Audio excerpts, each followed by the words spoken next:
Hello everyone, कैसे हैं आप सब। कॉन्स्टिट्यूशनल डिज़ाइन के सेकंड पार्ट में आपका स्वागत है।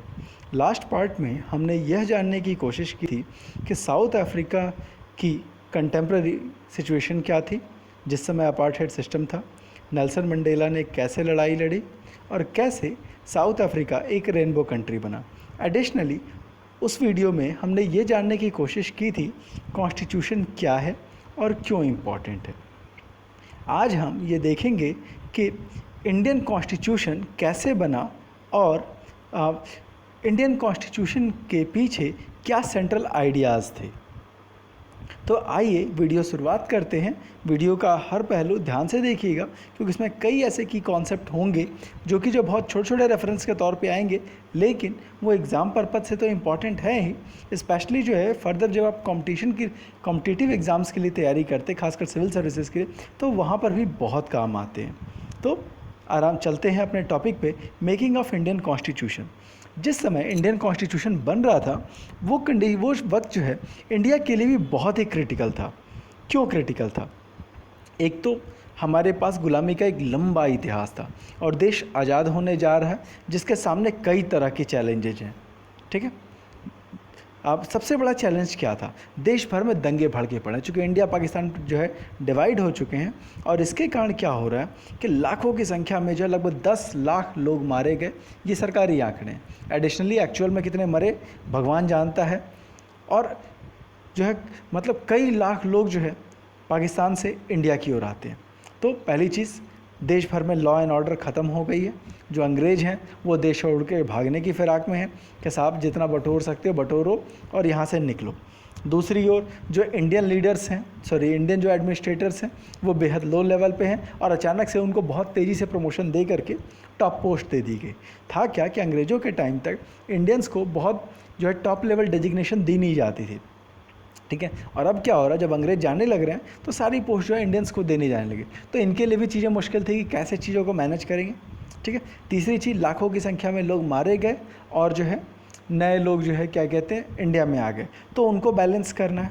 ठीक है, एडिशनली एक और बड़ा इशू आ रहा था कि इंडिया के जो प्रिंसली स्टेट्स थे, ठीक है, इंडिया में बहुत सारे लगभग 565 जो है ऐसे स्टेट्स थे जो अलग अलग राजाओं के कब्जे में थे और वो इस कोशिश में थे कि साहब भारत से आज़ाद हो जाएं। फाइनली जो है सरदार पटेल ने बड़ी हिम्मत दिखाई और फाइनली इन सारे राजाओं को जो है धमका करके, प्यार से समझा करके इनको कन्विंस किया कि आपको भारत में मिलना है। हैदराबाद, जूनागढ़ जो है और कश्मीर की जो प्रॉब्लम थी उस पर हम लोग नहीं जाते हैं। तो कुल मिलाकर के ये सारी प्रॉब्लम चल रही हैं। ठीक है, और इसी बीच जो है उनको देश के लिए कॉन्स्टिट्यूशन भी बनाना है, पावर का ट्रांसफ़र भी करना है, अंग्रेज़ों से भी हिसाब करना है कि साहब कितने जो है आज भारत से कितना सामान आप लेके जाएंगे, कितना आप यहाँ छोड़ के जाएंगे, भारत में भी जो सामान है वो कितना पाकिस्तान से शेयर करना है, कितना नहीं करना है। तो ये सारी चीज़ें जो है मिल करके बड़ी कॉम्प्लिकेटेड हो रही थी। तो ऐसे मुश्किल दौर में जो है भारत का कॉन्स्टिट्यूशन बनना शुरू होता है। The path to constitution, Bharat के कॉन्स्टिट्यूशन बनने की प्रक्रिया क्या थी? तो जो पूरा प्रोसेस है ये जो है 1946 से शुरू होता है। ठीक है, 1946। उसके पहले भी जो है 1946 में जो कॉन्स्टिट्यूएंट असेंबली बनती है और इसी ने काम करना शुरू किया। स्पेशली जो है एक कमीशन था, कैबिनेट मिशन, उसी ने रेकमेंड किया था। ठीक है, उसके पहले जो है इसका बैकग्राउंड बनता है 1928, मोतीलाल नेहरू और 8 अदर कांग्रेस लीडर। ये मोतीलाल नेहरू कौन है? तो जवाहरलाल नेहरू के पिता हैं। तो इन्होंने जो है एक कॉन्स्टिट्यूशन का ड्राफ्ट बनाया था। ठीक है, जब साइमन कमीशन आया था उसी बीच, ये आपको इतना डिटेल जानने की ज़रूरत नहीं है, बस आपके एग्ज़ाम के पर्पज़ से इतना ही है कि 1928 में जवाहरलाल नेहरू के पिता थे मोतीलाल नेहरू। कन्फ्यूज़न नहीं होना और जवाहरलाल नेहरू बिल्कुल भी लिख के नहीं आ जाना। मोतीलाल नेहरू के लीडरशिप में एक टीम आती है और ये टीम जो है एक कॉन्स्टिट्यूशन का ड्राफ्ट बनाती है कि साहब अगर देश आज़ाद हुआ तो हम इस तरह का कॉन्स्टिट्यूशन जो है देश में इम्प्लीमेंट करेंगे। 1931 में कांग्रेस की मीटिंग होती है कराची में। कराची आज पाकिस्तान में है, उस बीच इंडिया में था। ठीक है, उस मीटिंग में इस कराची सेशन में इसको जो है एक्सेप्ट कर लिया गया कि जिस दिन देश आज़ाद होगा हमारा कॉन्स्टिट्यूशन बनेगा और इन्हीं फीचर्स के साथ बनेगा। और उसके अंदर क्या क्या फीचर्स होंगे हमारे कॉन्स्टिट्यूशन में, ये सारी चीज़ें फ्रेमवर्क जो है उस दौर में तय कर लिया गया। अब क्या क्या चीज़ें थी, सबसे बड़ी बात उन्होंने यूनिवर्सल एडल्ट फ्रेंचाइजी की बात कर दी। यूनिवर्सल एडल्ट फ्रेंचाइजी क्या है, तो इसका मतलब ये है कि देश भर में जितने भी लोग हैं, चाहे मैन हो, वेमेन हो, अपर कास्ट हो, लोअर कास्ट हो, सभी को इक्वल वोटिंग राइट दी जाएगी। ये एक बहुत बड़ी बात थी जो कि इंडियन लोग जो है 1928 से लेके 31 के बीच कह चुके थे, जबकि उस दौर में अमेरिका में वोटिंग से इक्वल वोटिंग नहीं मिली थी, स्विट्ज़रलैंड में नहीं मिली थी, और जस्ट आपने अभी जो है साउथ अफ्रीका का पढ़ा जिसके यहाँ तो 94 तक जो है उन्होंने सबको वोटिंग राइट नहीं दिए थे। और सोचिए हमारे लीडर्स की विज़न कितनी हाई लेवल की थी कि 1928 में जबकि वो गुलाम है तभी कह दिया कि हम सबको वोटिंग राइट देंगे बिना किसी डिस्क्रिमिनेशन के। तो ये हमारे लोगों की ब्रॉड माइंड को दिखाता है। अगेन उन्होंने कहा कि हम राइट टू फ्रीडम देंगे और राइट टू इक्वालिटी देंगे, ठीक है। Additionally we will protect the rights of minority, जो भी देश की जो माइनॉरिटी कम्युनिटी है हम सबके राइट्स को प्रोटेक्ट करने की गारंटी देते हैं, ठीक है। तो ये बहुत बड़ी बात थी और ये कल्पना उन्होंने उस दौर में की जबकि वो देश गुलाम था और जो है उन्हें नहीं पता था कि जब देश आज़ाद होगा तो वो कैसे मैनेज करेंगे। फिर भी उनकी सोच इतनी बड़ी थी कि हम जो है आपने जब देश आज़ाद होगा तो हम इतनी सारी चीज़ें लोगों को देंगे, ठीक है। इसके बाद उसी दौर में अलग अलग लोगों ने कॉन्स्टिट्यूशन के बारे में अलग अलग अपने विचार रखे, कॉन्स्टिट्यूशन ऐसा होना चाहिए, वैसा होना चाहिए। इन व्यूज़ पे आगे आएंगे, ठीक है। फिलहाल जो है आगे चलते हैं। जो इंडियन लीडर्स थे उनके साथ सबसे अच्छी बात ये थी कि वो जो है पॉलिटिकल सेटअप, जो एडमिनिस्ट्रेटिव सिस्टम है, जो पॉलिटिकल सिस्टम है, सॉरी, एडमिनिस्ट्रेशन गवर्नमेंट ऑफिसर से होते हैं, ठीक है। जब पॉलिटिकल सिस्टम की बात करें, दो तरह का सिस्टम होता है, एक हो गया पॉलिटिकल, ठीक है, और एक होता है एडमिनिस्ट्रेटिव। जब हम एडमिनिस्ट्रेटिव की बात करते हैं तो इसका मतलब होता है गवर्नमेंट ऑफिसेस, ठीक है। गवर्नमेंट ऑफिसर्स जो आपके जो है डीएम हो गए, एसडीएम हो गए, सेक्रेटरी हो गए, ये सारे लोग जिनका अपॉइंटमेंट होता है, ठीक है। और जब पॉलिटिकल इंस्टीट्यूशन की बात करते हैं तो उसमें जो है लेजिस्लेचर, एग्जीक्यूटिव जो आती है, ठीक है, जिनका इलेक्शन होता है। तो यही दोनों बेसिक डिफरेंस है।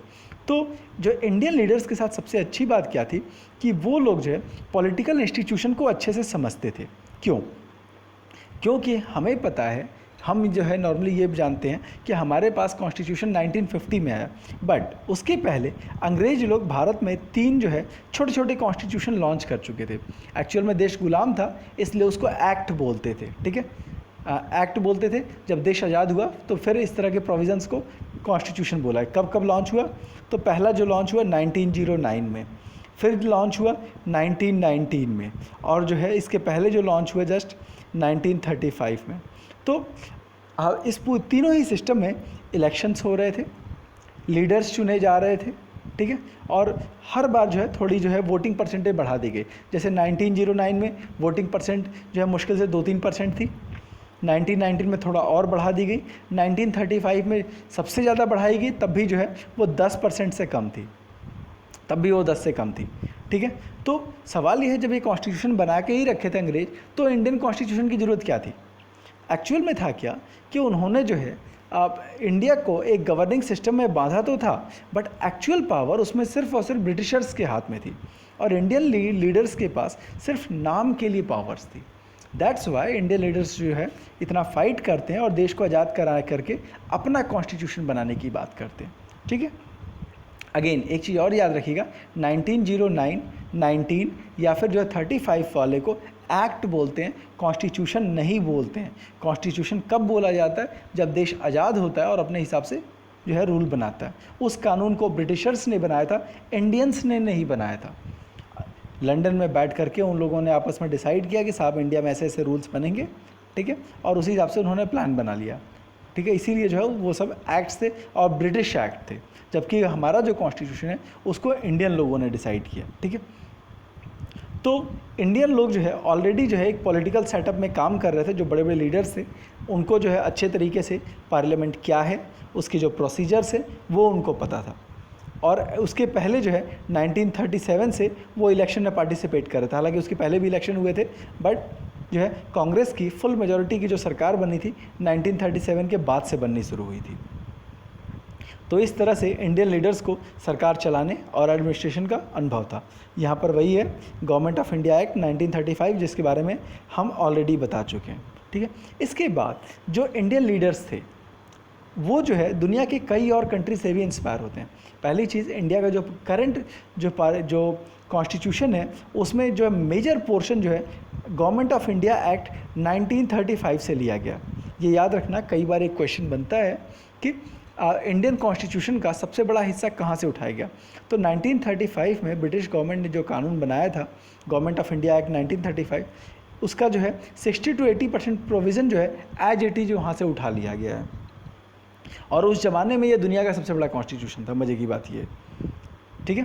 तो पहली चीज़, जो काफ़ी कुछ एडमिनिस्ट्रेटिव सिस्टम उन्होंने कहाँ से लिए, तो गवर्नमेंट ऑफ इंडिया एक्ट 1935 से। उसके बाद दुनिया भर में जो कुछ भी हो रहा था, इंडियन लीडर्स जो है उससे अनजान नहीं थे। जैसे ब्रिटेन का जो पार्लियामेंट्री सिस्टम था, उनको लगा कि ये सिस्टम बहुत अच्छा है।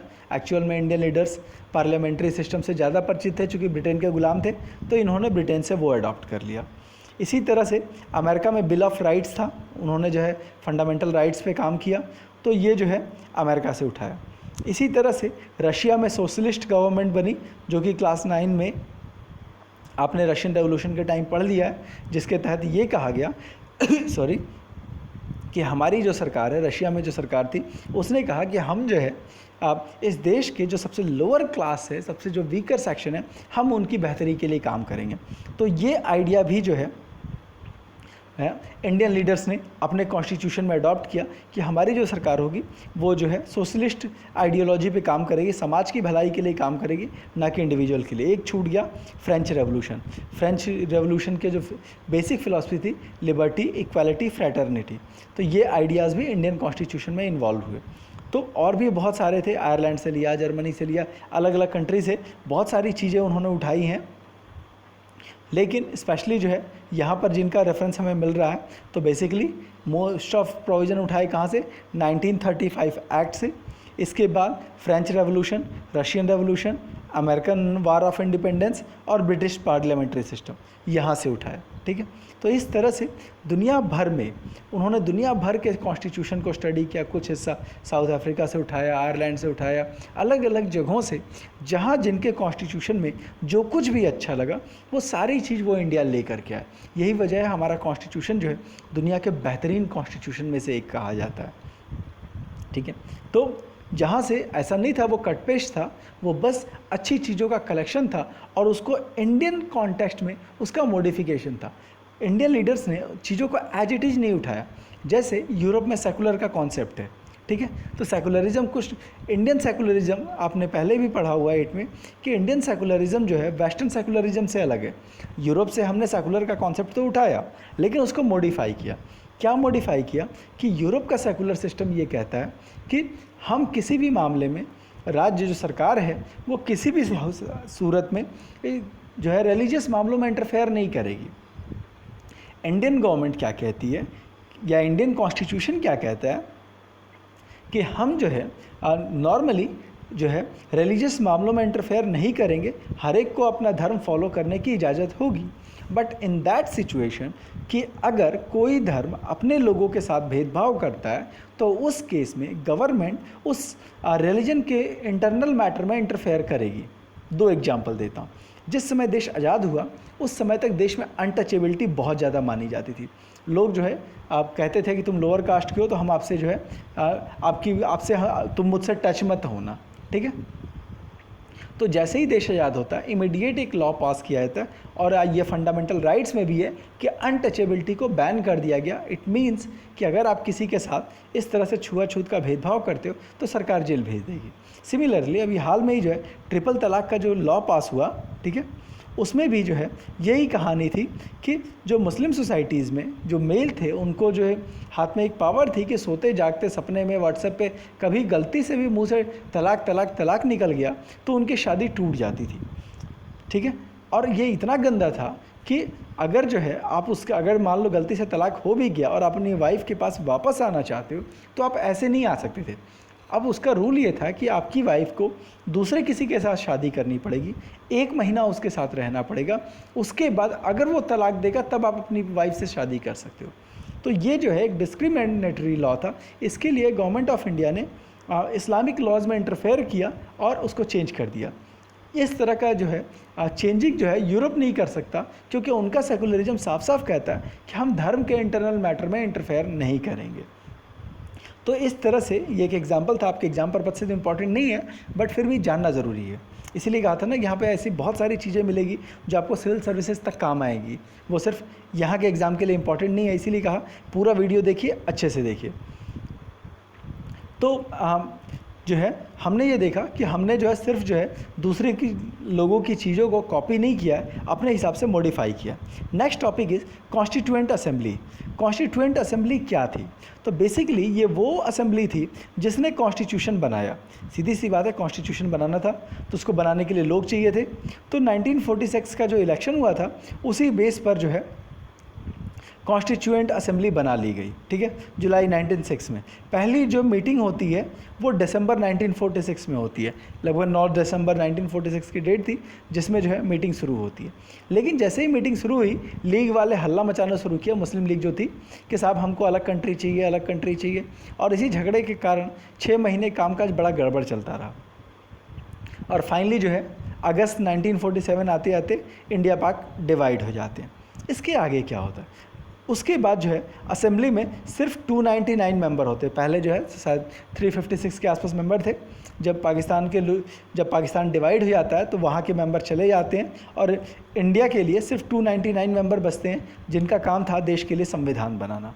और यही लोग मिल करके जो है देश के लिए काम करते हैं, एक कॉन्स्टिट्यूशन बनाते हैं। बहुत लंबी डिस्कशन चलती है, लगभग 2 साल 11 माह 18 दिन लगे, 2 ईयर्स 11 मंथ 18 डेज़ लगे इस कॉन्स्टिट्यूशन को बनाने में। और 26 नवंबर 1949 को यह कॉन्स्टिट्यूशन कंप्लीट होता है। याद रखिए, आपके प्रीएम्बल में जो डेट दिया हुआ है उसमें भी 26 नवंबर 1949 ही दिया है। बट अब एक सवाल आता है कि 26 जनवरी 1950 इस दिन से क्यों इम्प्लीमेंट हुआ और इस दिन हम रिपब्लिक क्यों मनाते हैं? तो इसके पीछे कहानी ये है कि आपको जो है लास्ट टाइम याद होगा कि अभी जस्ट कुछ देर पहले बात कर रहे थे कि मोतीलाल नेहरू ने एक कॉन्स्टिट्यूशन बनाया था, ड्राफ्ट बनाया था। ठीक है, उस ड्राफ्ट को अंग्रेजी सरकार के सामने रखा गया था और ये कहा गया कि आपको जो है इसको इम्प्लीमेंट करना है और सरकार को 1 साल का वक्त दिया गया कि आप जो है इस कॉन्स्टिट्यूशन को इम्प्लीमेंट कीजिए, नहीं तो हम देश की आज़ादी की लड़ाई स्टार्ट करेंगे। ठीक है, सीधी सी बात है, अंग्रेज़ों को बात माननी नहीं थी। जो है उन्होंने उठा के उस जो कॉन्स्टिट्यूशन का ड्राफ्ट था उसको डस्टबिन में डाल दिया। 1 साल बीत गया और 26 दिसंबर आ गई।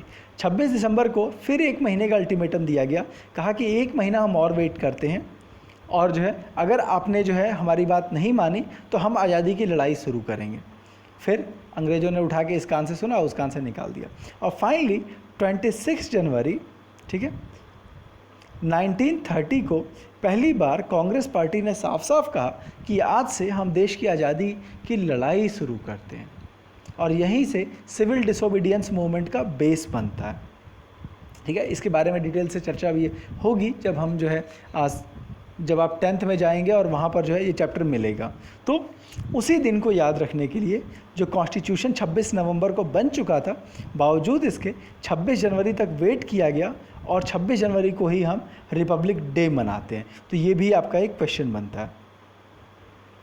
आप इस तरह से जो कॉन्स्टिट्यूशन बना उसके बारे में जो है आज जो है 70 साल हो चुके हैं। बुक में 50 लिखा हुआ है क्योंकि बुक बहुत पुरानी है। 70 साल हो चुके हैं और इस 70 साल में जो है आज थोड़े बहुत जो है मॉडिफिकेशन तो होते हैं, बट फिर भी आप देखोगे इसका कोई विरोध नहीं हुआ। कई बार जो है कुछ लोग सवाल उठाते हैं कि साहब जो है ये उस दौर में भी ये सवाल उठे थे और आज भी कुछ लोग सवाल उठाते थे हैं कि साहब ये कॉन्स्टिट्यूशन जो है ये असली कॉन्स्टिट्यूशन नहीं है, ये हमारे देश को एक्चुअल में रिप्रेजेंट नहीं करता। इसके पीछे क्या लॉजिक थे?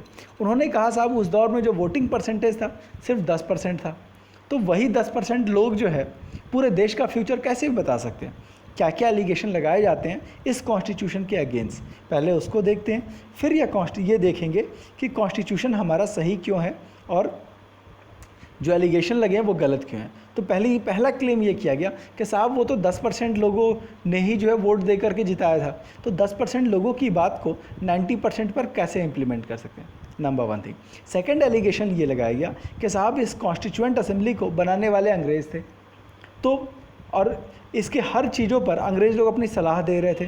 तो ये तो अंग्रेज़ों का एक्ट हो गया, तो फिर ये भारत का कॉन्स्टिट्यूशन कैसे हो गया? तीसरी चीज़ कही जाती है कि इसमें तो कट कॉपी पेस्ट बहुत हुआ, मोस्ट ऑफ चीज़ उन्होंने अंग्रेज़ों के कानून से ले ली है, तो फिर ये कैसे सही है?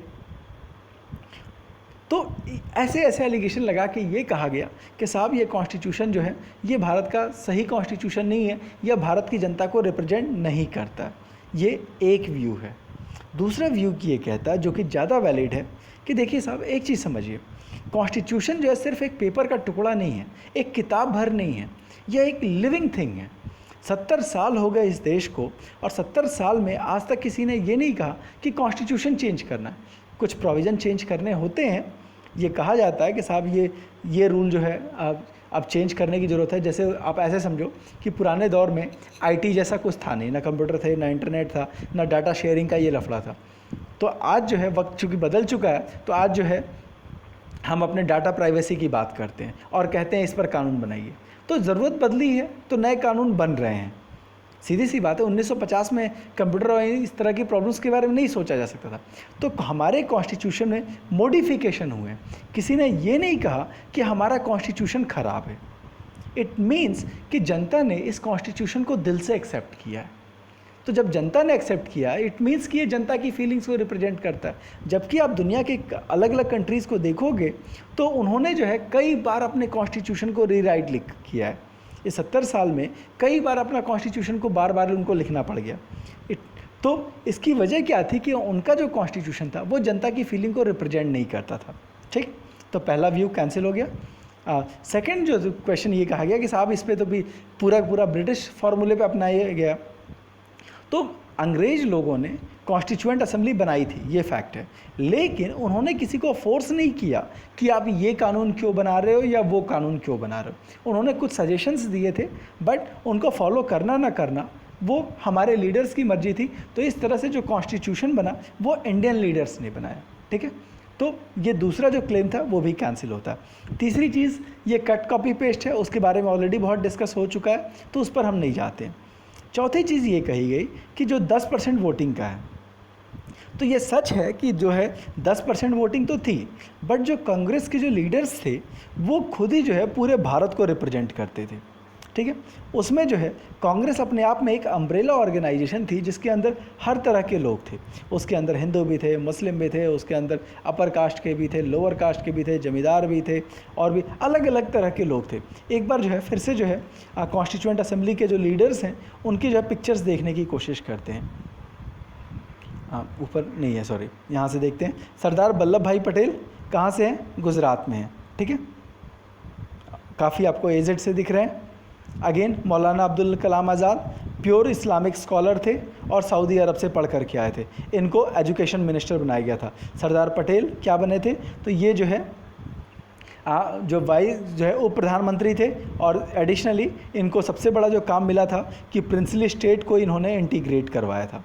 ठीक है, तो एक जो है गुजरात से हो गए, एक जो है मुस्लिम लीडर हो गए, एक साहब थे टीटी कृष्णमाचारी, तमिलनाडु से थे, और basically he was a businessman. इनको फाइनेंस मिनिस्टर बनाया गया था देश आज़ाद होने के बाद। और देखते हैं किस किस तरह के लोग हैं। राजेंद्र प्रसाद ये बिहार से हैं, फाइनली जो है ये जा कर के प्रेसिडेंट बनते हैं। जयपाल सिंह एक आदिवासी लीडर हैं और स्पोर्ट्समैन थे, एजुकेशनिस्ट थे। ठीक है, तो ये आदिवासी महासभा से आते हैं। नेक्स्ट एच.सी. मुखर्जी, ये बंगाल से थे और एक बहुत बड़े ऑथर और जो है एजुकेशनिस्ट थे। देखते चलो कितने अलग अलग स्टेट से कितने अलग अलग तरह के लोग हैं। दुर्गाबाई देशमुख, ये जो है एक एडवोकेट हैं और पब्लिक एक्टिविस्ट हैं। इसी तरह से और भी लीडर्स हैं। बलदेव सिंह सिख हैं, हरियाणा से उस दौर, और ये जो है अगेन एक बिजनेसमैन थे और अकाली पार्टी से हैं। फिर कन्हैया लाल मानिक लाल मुंशी गुजरात से हैं, एडवोकेट हैं। भीमराव अंबेडकर दलित लीडर हैं। श्यामा प्रसाद मुखर्जी हिंदू महासभा के नेता थे और जो है ये भी कांग्रेस के अपोनेंट रहे थे। मज़े की बात यह है कि अंबेडकर और श्यामा प्रसाद मुखर्जी, अंबेडकर, ये दोनों लोग कांग्रेस का विरोध करते रहे थे। और उस दौर की पॉलिटिक्स देखो कि जो है उन्होंने अपने विरोधियों तक को जो है सरकार में और संविधान निर्माण के लिए जगह दी कि नहीं साहब, आपकी भी वॉइस सुननी बहुत ज़रूरी है। तो ये चीज़ें बताती है कि उस दौर की जो कॉन्स्टिट्यूएंट असेंबली थी, भले ही जो है 10% पॉपुलेशन ने ही रिप्रेजेंट किया था, बट वहाँ पर हर तरह के, हर जाति धर्म, हर तरह के लोग थे, जिसके कारण जो है जो कॉन्स्टिट्यूशन है इसको यूनिवर्सल वैलिडिटी मिलती है। एडिशनली जो कॉन्स्टिट्यूशन बनता है उसमें जो है आप हर टॉपिक पर, एक एक छोटे छोटे पॉइंट पर खूब डिस्कशन हुआ, जिस पर लगभग जो है 114 डेज़ लगातार काम हुआ, और जो है एक एक पॉइंट, एक एक लाइन पर क्लॉज बाय क्लॉज जो है ज़बरदस्त डिस्कशन होता है। और इसमें जो है 2000 से ज़्यादा अमेंडमेंट सुझाए गए, 2000 से ज़्यादा जो है करेक्शन जो है के लिए रिक्वेस्ट आई। 114 दिन लगातार जो है काम हुआ, 3 साल तक, 2 साल 11 माह 18 दिन। और फाइनली जो डिस्कशन हुए हैं वो जो है 12 बल्कि वॉल्यूम में जो है उनको रखा गया है कि आप आज भी जा कर के किस टॉपिक पर क्या क्या बहस हुई है, उन चीज़ों को आज भी आप जा कर के पढ़ सकते हो।